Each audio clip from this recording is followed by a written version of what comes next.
last Wednesday, I shared briefly this poem by Emily Dickinson with this group. And this is a poem that stays with me since I first read it as an adolescent.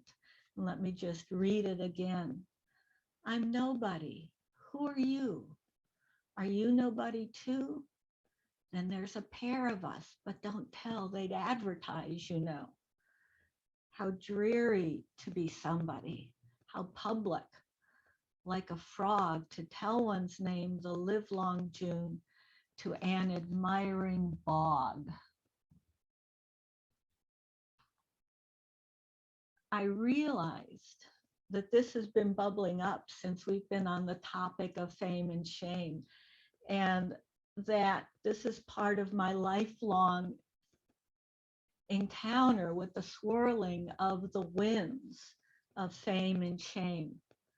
My life, and as Bill says, I appreciate being a slow learner. It's only taking me about 56 years to begin to really gain some awareness of the dharmic meaning of this poem in my life.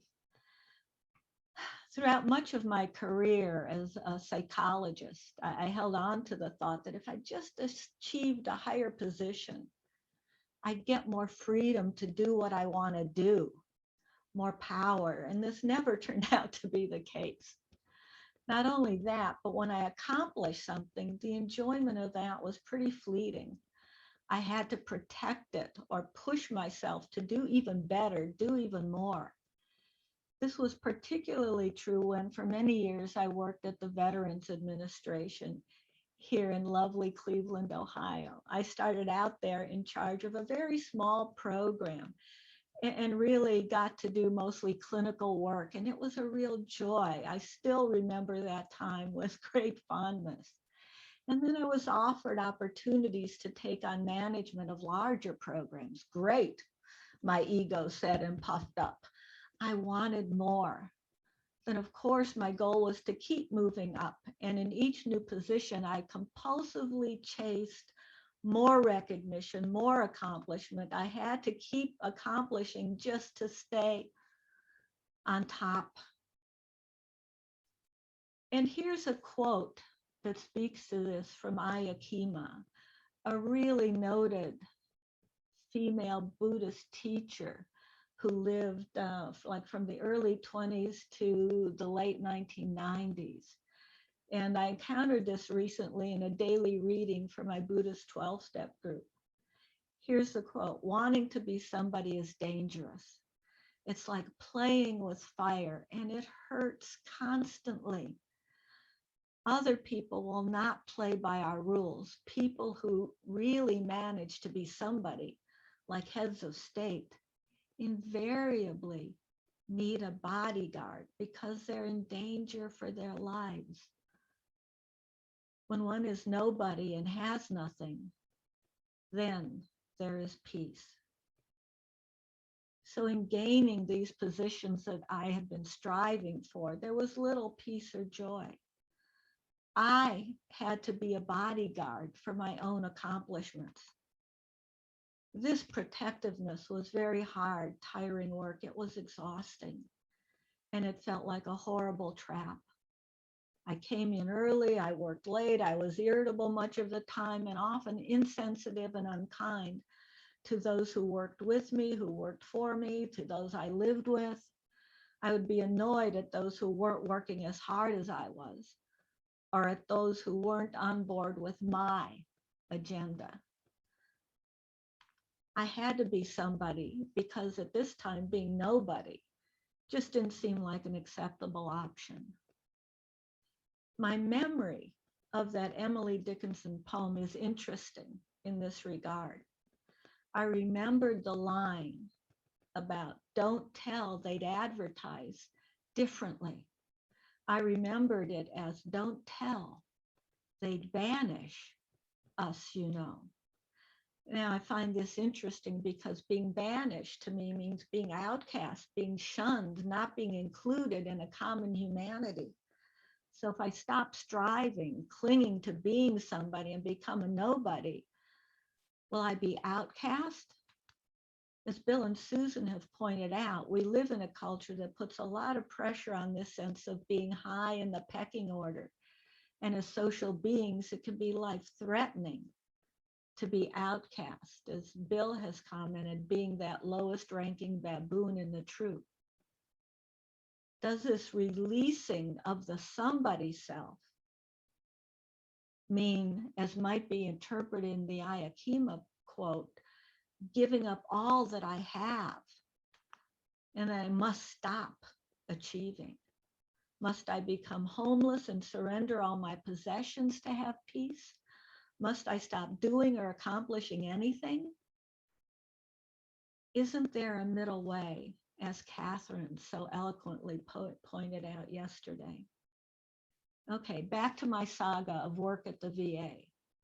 As I was becoming increasingly overwhelmed and burnt out by my compulsive chasing of doing more, doing better, achieving, I was offered the perfect out, or so I thought. I was courted, okay, ego inflated again, by a private startup company to set up a national center. I could be in charge of the best and the brightest in the field, and I grabbed it. Well, the startup money only lasted a few years, and I was out of work. Also, at the same time, my father died, who was my most beloved benefactor.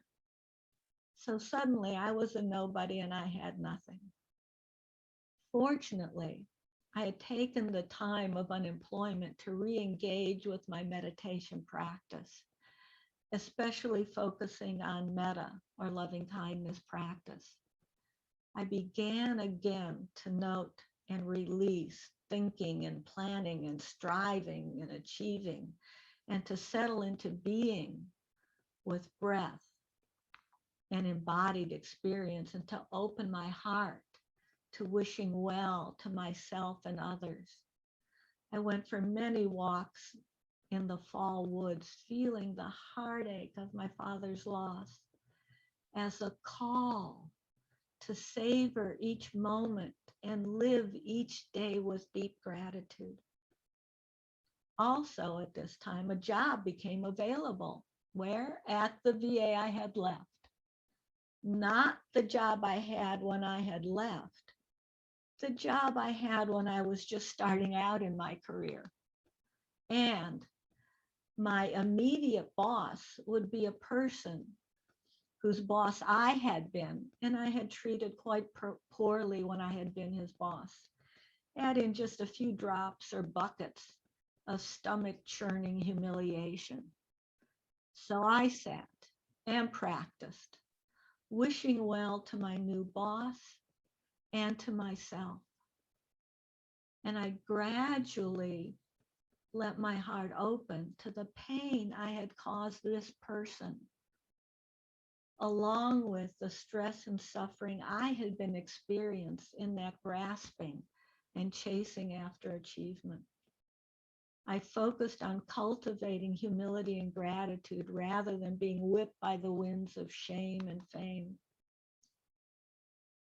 I was able to apologize for the unkindness and hurt I had caused him and express deep gratitude for the opportunity to begin again. I was able to take refuge in the comfort of not self. And this is the term the Buddha preferred to no self. The meaning of not self, as I've come to think of it, is of not grasping and clinging to this impermanent, limited, biased, separate sense of me.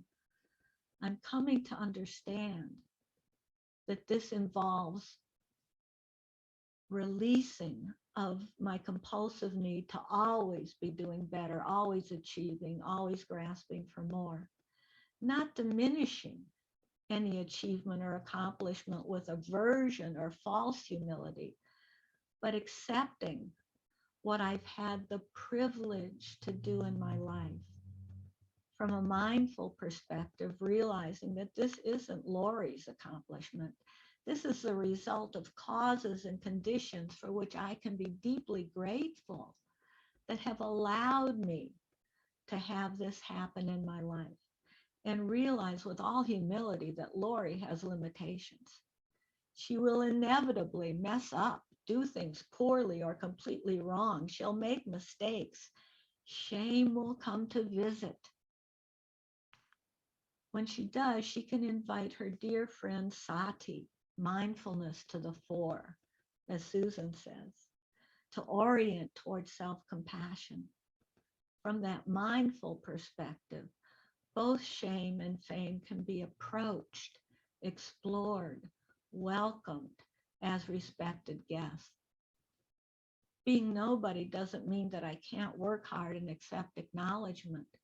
But if I put myself up on that pedestal, I realize that this is a pretty slippery, dangerous place.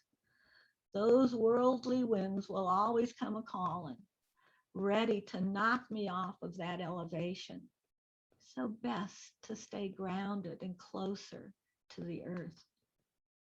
As I change my relationship to shame and pride, I can create some space for responding with wiser action and continue to savor the practice of humility and gratitude. And as an aside, that person who became my boss, we became dear friends, and I consider him one of my benefactors to this day.